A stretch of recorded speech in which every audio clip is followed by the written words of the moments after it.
یو کال باندې نکاح کول څنګه دي؟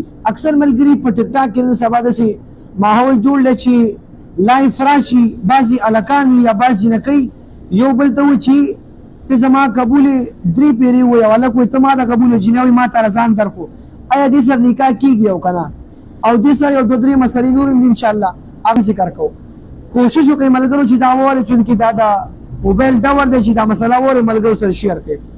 اولنۍ مسله دا ده چې په موبایل باندې نکاح که یو ملګری یا یو جینۍ په لایف راشي کوي نو دا نه کېږي، ځکه چې په نکاح کې 2 فرایض دي.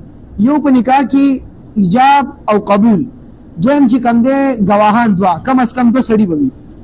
که چېرته یو ملګری دا وایي چې 2 سړي تاسو یادوئ موږ خو لایف دنیا ګوري 50,000 شپېته کسان ګوري زموږ نکاح وشوه، دا نه کېږي محترمه. که چا کړي وي نو ښځه او خاوند جدا کې په حرام او زنا کې مبتلا دي، ځکه دې لپاره یو مجلس شرط دی.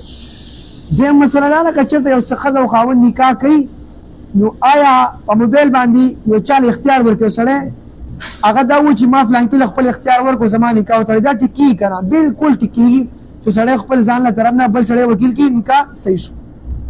یا که چېرته یو ښځه په موبایل باندې وایي چې فلانکي سړی زما وکیل شو، آیا دا ټیکېږي که نه؟ پښتانه چې ورته د نکاح پلار وایي نو بلکل دا نکاح صحیح ده او ټیک کېږي. بله مسله پکې دغه ده که چېرته 2 سړي نه وي آیا ښځې انتخاب کولی شي که نه ښځه چې موجوده وي او سړي نه وي؟ نو محترمو زموږ د فقې څومره کتابونه دي هغه دا مسله ذکر کړې چې کم از کم 2 ګواهان ضروري دي. که 2 ګواهان نه وي 2 سړي نه وي نو کم از کم یو سړی یا یو ښځه، او که دا نه وي 2 سړي هم نه وي او سړی ښځې راولي دا نکاح نه ټیکېږي، دا نکاح نه منعقد کېږي. نو کم از کم دې لپاره به 2 سړي دا شرط او لازمي دي. دا د نیټ دور دی او د موبایل دور دی، چونکې خلک نن سبا چې کوم د جومات کې کم کښېني ځکه چې مصروفیات ډېر شوي دي. نو دې د وجې نه موږ دا مسله ضروري وګڼله چې تاسو سره شریک کړو. خو ستاسو مهرباني کوشش به دا وي چې په دې چا معامل وکړو مخکې شیر کړه ټولو باندې چې کوم دی ثواب وي. او نن سبا یره د دې چې خلک لایف نکاحګانې تړي نو دا هغه ملګرو ته ورسره څوک چې لایف نن سبا نکاحګانې تړي چې دا نکاح دې ټیک کېږي.